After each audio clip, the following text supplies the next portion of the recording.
You know you're living in a nightmare when you're handcuffed on your own front lawn by a bunch of HOA volunteers wielding laminated badges and a serious God complex. Meanwhile, the HOA president, let's call her Karen, because of course her name is Karen, is standing there with a smug little smirk, sipping her overpriced latte like she's queen of the cul-de-sac. But here's the part that made their jaws drop. They didn't know. My wife wasn't just some housewife. She's a decorated Navy commander trained to dismantle threats way bigger than a nosy HOA. And she was just getting started. Pause for effect. See, Karen thought she could bully us out with petty fines and intimidation. Turns out she just kicked a hornet's nest, and those hornets wear uniforms. Let me rewind a little. We bought our dream home in a quiet, picturesque subdivision. The kind with white fences, annual potlucks, and an HOA board that thinks it's Congress. At first, it was great. Neighbors were friendly, lawns were green, and there was an unspoken competition for the straightest mailbox post. You know the American dream, until Karen got elected, HOA president.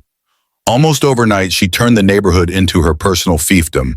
She started sending out compliance notices for the most absurd thing. Your American flag is 2 inches too large for the approved dimensions. $70 fine. Your car tires touch the sidewalk.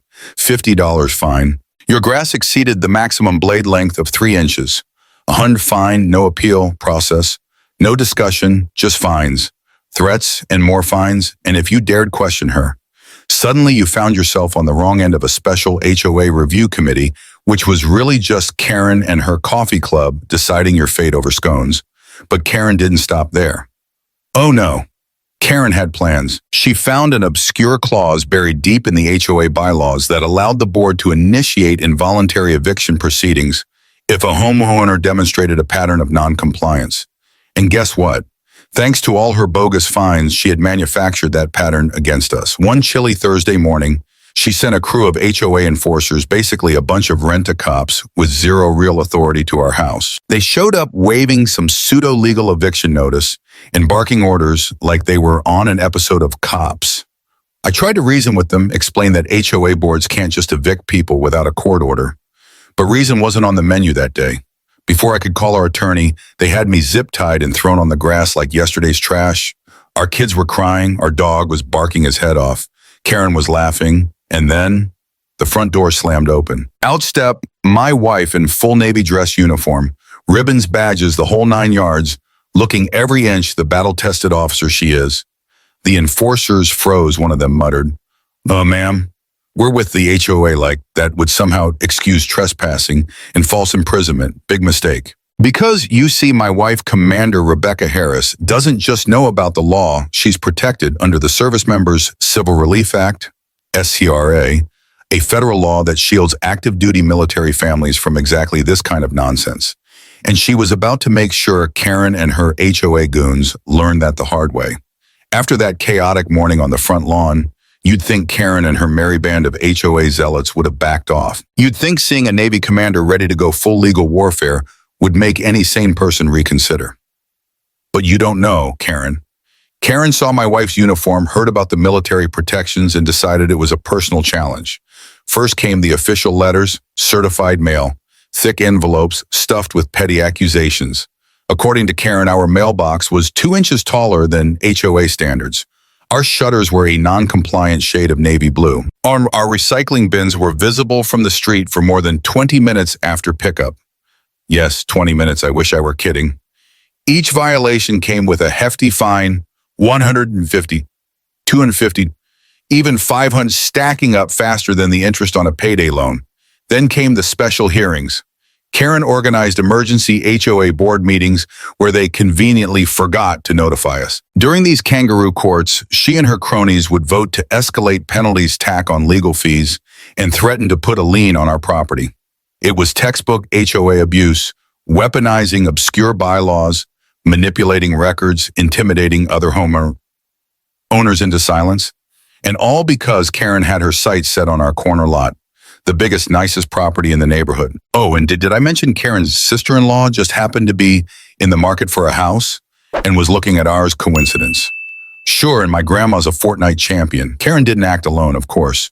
She had a little army of true believers, mostly folks with nothing better to do than patrol the neighborhood with tape measures and magnifying glasses. They started making life miserable, reporting us for excessive noise because our kids played in the backyard at 4 p.m., complaining about unauthorized landscaping when we planted tomatoes, filing anonymous tips that our house had dangerous mold-triggering fake inspections. Meanwhile, the actual problems in the neighborhood, the broken streetlights, the potholes, the creepy guy down the road who kept setting off fireworks at 2 a.m. magically disappeared from the HOA's priority list. Why fix real issues when you can harass the people you're trying to push out? Here's what Karen didn't count on. My wife, Commander Harris, didn't just sit there and fume. She built a case. Every letter, every fine, every sneaky violation, notice she documented it all. Dates, times, witnesses, copies. She even installed security cameras to catch the enforcers trespassing and harassing our kids.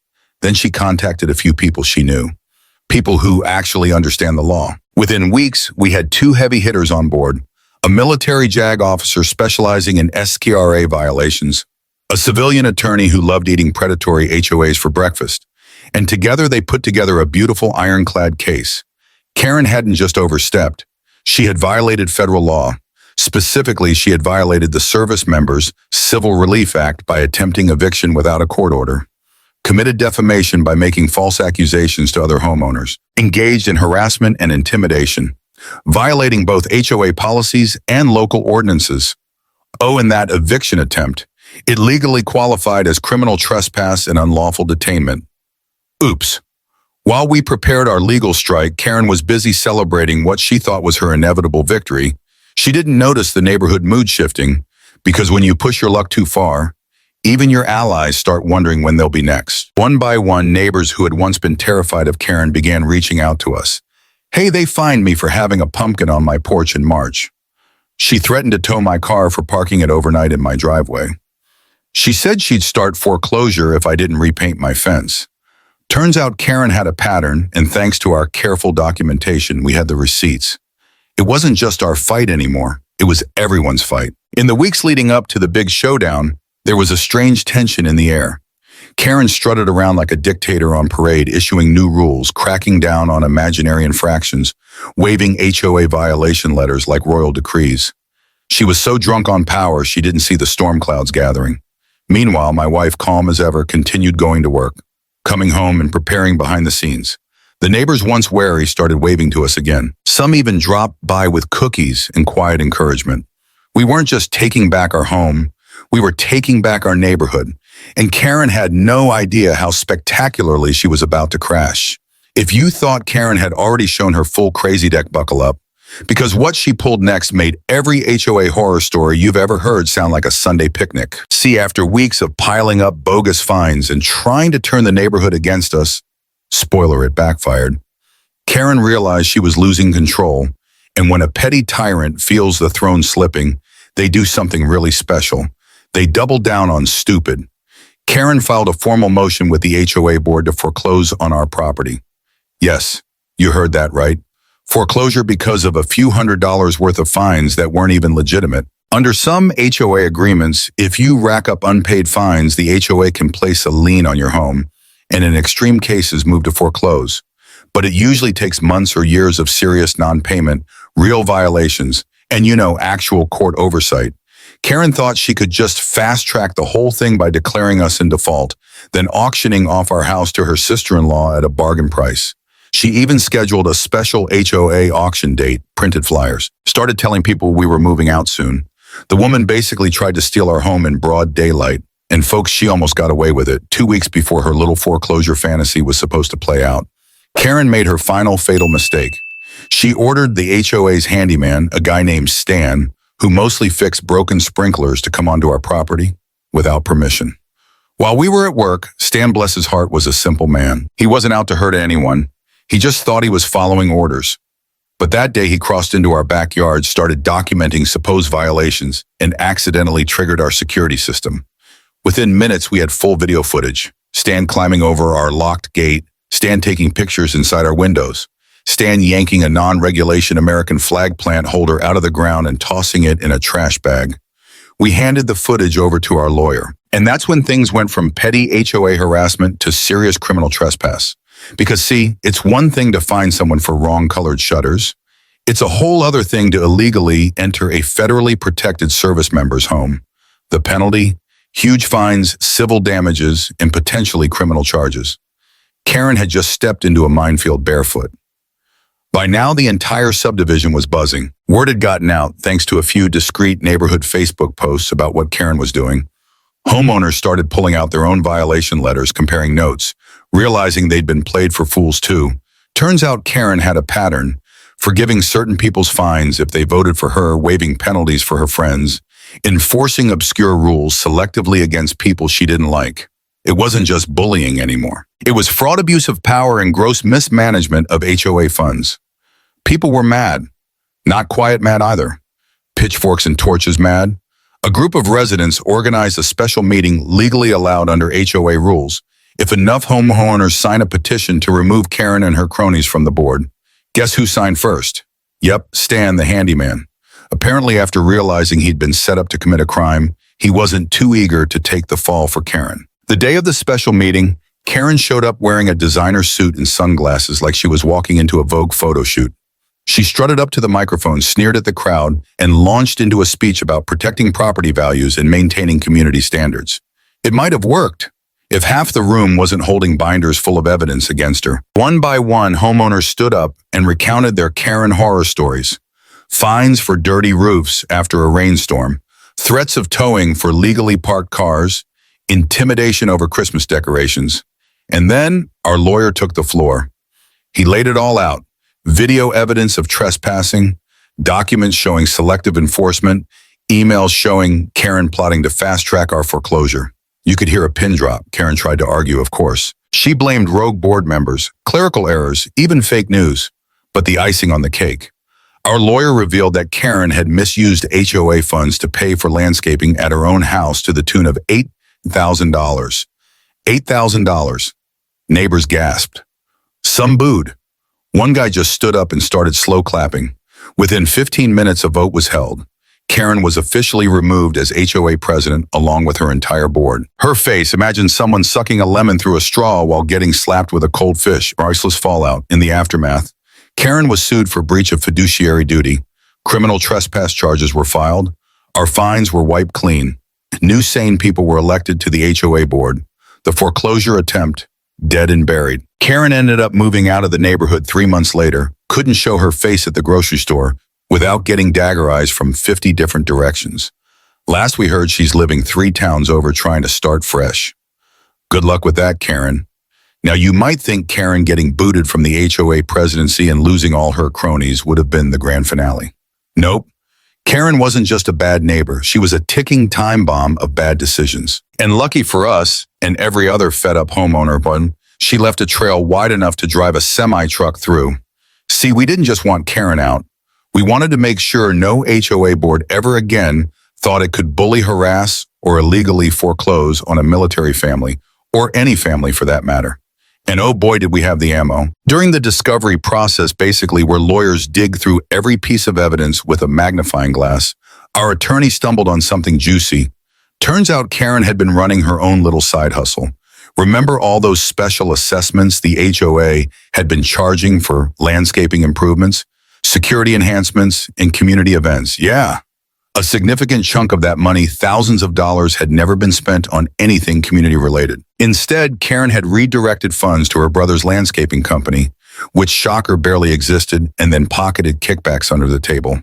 It was classic embezzlement, simple, sloppy, stupid. And because HOA boards handle homeowner money, it also made her actions felony theft under state law. Federal law doesn't look too kindly on that either, especially when it intersects with civil rights violations against a service member. We had Karen dead to rights. We decided not to just press charges quietly. Nope, Karen had made a public spectacle of trying to ruin us. We figured it was only fair to return the favor legally, of course. Our lawyer coordinated with the new HOA board to call a mandatory all-residents meeting at the community center. Mandatory because, thanks to some brilliant maneuvering, the board voted to hold an official financial disclosure session, something every homeowner had a right to demand under HOA bylaws. Karen would be required to attend. And so on a breezy Thursday evening, about 120 residents packed into the community center. People brought lawn chairs, coolers, Some folks even popped popcorn. It wasn't a meeting, it was an event. The new board president, a kind retired judge named Mr. Sullivan, started by calmly laying out the basics. The HOA had been grossly mismanaged. Funds had been improperly allocated. Legal action was pending against former board members. You could feel the tension rising. Then they dropped the bombshell. Over $45,000 was missing from the HOA account. Karen had authorized every single shady transaction. Financial records showed direct deposits into accounts linked to her family. Karen tried to object. She stood up, turned beet red, and started shouting about personal attacks and political witch hunts. But it was too late, Mr. Sullivan, God bless him, calmly handed the microphone to our attorney, who explained in painstaking lawyerly detail exactly how Karen's actions violated state law, HOA fiduciary duties, and several federal statutes. He finished by announcing that a criminal complaint had already been filed, and cherry on top, civil suits from affected homeowners were being organized. Karen lost it. She screamed about being set up. She accused us of hacking her emails. Hilarious. Considering she could barely operate the community website. She threatened to sue everybody for defamation. Meanwhile, neighbors were booing. Some started laughing. One older gentleman in the back yelled, "Get a lawyer, Karen." Karen stomped out of the meeting in full meltdown mode, knocking over a chair on her way out like a toddler denied dessert. It was without question the most satisfying public meltdown I've ever witnessed, and I once watched a guy at Walmart get banned over expired coupons. Over the next few months, things moved quickly. Karen was formally charged with embezzlement and fraud. A civil class action lawsuit led by the new HOA board sought full restitution of stolen funds. The county issued a lien against Karen's personal property, including her shiny new Lexus. A judge ordered her to pay court fees, restitution, and damages to affected homeowners, and icing on the cake. Karen was banned from holding any HOA or community leadership position in the state for at least 5 years. We didn't just survive. We set a legal precedent that protected every homeowner in our neighborhood, especially those serving in the military. Once Karen and her drama left town, the entire community breathed a collective sigh of relief. Violations dropped by 80%. New fair, transparent policies were put in place. Holiday decorations, American flags, and even little tomato gardens flourished without fear of compliance notices. Kids played in the streets again. Neighbors actually talked to each other without side eyes and whispered warnings. We had our neighborhood back. Sometimes late at night, I think about how close we came to losing everything because of one petty, power-hungry bully. But then I look at our home, our safe, happy home, and I remember bullies only win when good people stay quiet. Thanks to my wife's backbone, a few good neighbors, and a little thing called the U.S. legal system. Justice prevailed, and Karen, last I heard, she's living in a tiny apartment 2 towns over, still telling anyone who'll listen that she was framed. Sure, Karen, sure. You know, when you're in the middle of fighting a battle, especially one you never asked for, it can feel like it's all consuming. Every day, every hour, it's like you're bracing for the next ambush. But then, one day the noise stops and you realize you've won, not just for yourself, but for every decent person who ever had to suffer a petty tyrant who thought they could rule a neighborhood like a 2-bit dictator. That's what happened after Karen's spectacular downfall. After Karen packed her bags and skipped town, rumor had it she moved to a place without an HOA. Smart, for once, our community was left to pick up the pieces. And let me tell you, there were a lot of pieces. The new HOA board, made up of normal, reasonable people with jobs, lives, and common sense, immediately set about undoing Karen's damage. First, they hired an outside audit firm to dig through every single financial record for the last 5 years. Turns out Karen's shady bookkeeping went back way longer than anyone thought. She hadn't just been skimming off landscaping budgets. She'd been overcharging homeowners for special projects that never happened, paying her friends double for maintenance contracts, awarding consulting fees to herself under fake company names. In total, over $83,000 gone. The HOA's insurance eventually covered part of the loss, but Karen was still on the hook for the rest. And believe me, the new board wasn't going to let her forget it. Civil suits, liens, garnishments. Karen was about to learn that running from your problems only makes them follow you harder. Meanwhile, the neighborhood got to work repairing its soul. Gone were the ridiculous lawn inspections and ticket frenzies. Gone were the anonymous snitch lines Karen had set up to pit neighbor against neighbor. Instead, the board created a community beautification fund, Real voluntary contributions to actually help homeowners fix things like cracked sidewalks, peeling fences, or struggling gardens. If someone's grass got a little high because they were sick or traveling, the board sent volunteers to mow it for free. No fines involved. Holiday decorations exploded in popularity. Flags of all kinds. Military American, even sports teams flew proudly without fear of compliance violations. Barbecues, block parties. Kids selling lemonade without needing a permit. It was like our neighborhood remembered what it was supposed to be. A community. Not a dictatorship, but the best part. It didn't end with just our little corner of the world. Thanks to my wife's tireless work and a few very well-connected friends, she called in from her Navy circles. Our story caught the attention of some state legislators. Turns out they'd been hearing a lot of horror stories about HOAs overstepping their bounds. Our case was just the perfect storm. They needed to finally do something. Within months, a new bill was proposed in our state legislature. Stronger protections for active duty military families against HOA harassment. Tougher penalties for HOAs that abuse their authority. Mandatory financial transparency requirements for all homeowners associations. The bill passed overwhelmingly. It was nicknamed unofficially the Karen Law. And while that might not look great on a bumper sticker, it sure looked beautiful in the law books. A few months after the dust settled, we threw a block party. The biggest the neighborhood had ever seen. Grills fired up. Kids played street hockey. Veterans hoisted flags on nearly every lawn. We laughed, ate, told war stories about the great HOA uprising of 2024, and toasted to a future where no one could ever again be bullied into silence. As the sun dipped low over our now peaceful streets, I found myself standing at the edge of our yard, looking at the house Karen had once tried to steal from us. It stood there proud, solid, unshaken, just like we had. My wife came up beside me, handed me a beer, and said with a smirk, "Well, that escalated beautifully, didn't it?" I laughed because it had not. Because we wanted a fight, but because sometimes the only way to deal with bullies is to stand your ground, to fight smarter, and to never let the fear of losing make you surrender what's right. If there's one thing this whole messy, exhausting saga taught me, it's this. Never assume the people you're messing with are powerless. Never underestimate the quiet families who just want to mind their own business. And if you're tempted to bully someone because you think you hold all the cards, remember sometimes the quiet ones have aces you can't even imagine. The funny thing is, if Karen had just treated people decently, fairly, she could have been remembered as a great HOA president. Instead, she became a cautionary tale, a walking, talking lesson in how power without integrity always collapses on itself. And I don't feel one bit bad about it. You know, when I think back to everything we went through, the fines, the threats, the fake eviction, the neighborhood wars, I'm honestly amazed we kept our sanity.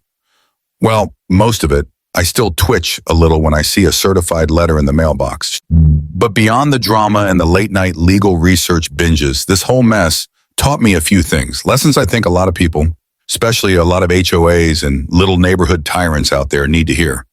Give someone a clipboard, a cheap badge, and the tiniest sliver of authority, and you'll find out real fast what kind of person they are. Karen wasn't evil because she had power.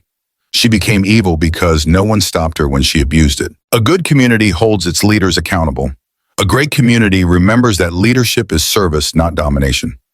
For a long time, we didn't fight back. Not because we were scared, but because we believed people were reasonable. We gave Karen the benefit of the doubt. We assumed she'd realize she was being ridiculous. Big mistake. Bullies don't stop because you ask nicely. They stop because you make them stop legally, ethically, and relentlessly. When we stood up at first, it felt lonely, like shouting into the void. But funny thing about courage, it's contagious. Neighbors who had stayed silent started stepping up. People who were afraid started pushing back. And before we knew it, it wasn't just our fight, it was everyone's. If you ever find yourself thinking, what's the point? I'm just one person. Remember, one spark can light a wildfire. Honestly, this one's just good life advice. You think dealing with an angry HOA Karen is scary? Try standing across from a Navy commander armed with federal protections, 3 lawyers and a binder, thicker than a Thanksgiving turkey. Karen never stood a chance. If you're sitting somewhere right now, plotting how you can fine a family for hanging a flag or foreclose on a veteran's home over a cracked sidewalk, maybe take a moment, breathe. Ask yourself, am I the bad guy in someone else's story? Because if the answer is yes, just know karma doesn't need an HOA to collect dues. And when it comes, it's going to charge interest. I'd love to hear what you think. Have you ever dealt with a nightmare HOA? Do you have a Karen story that's just begging to be shared? Or maybe you're on an HOA board and you're fighting the good fight.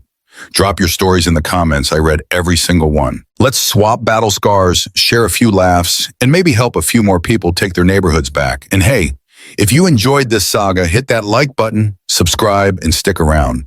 Because trust me, around here, the stories just keep getting better. And spoiler, Karen's next chapter, you won't believe it.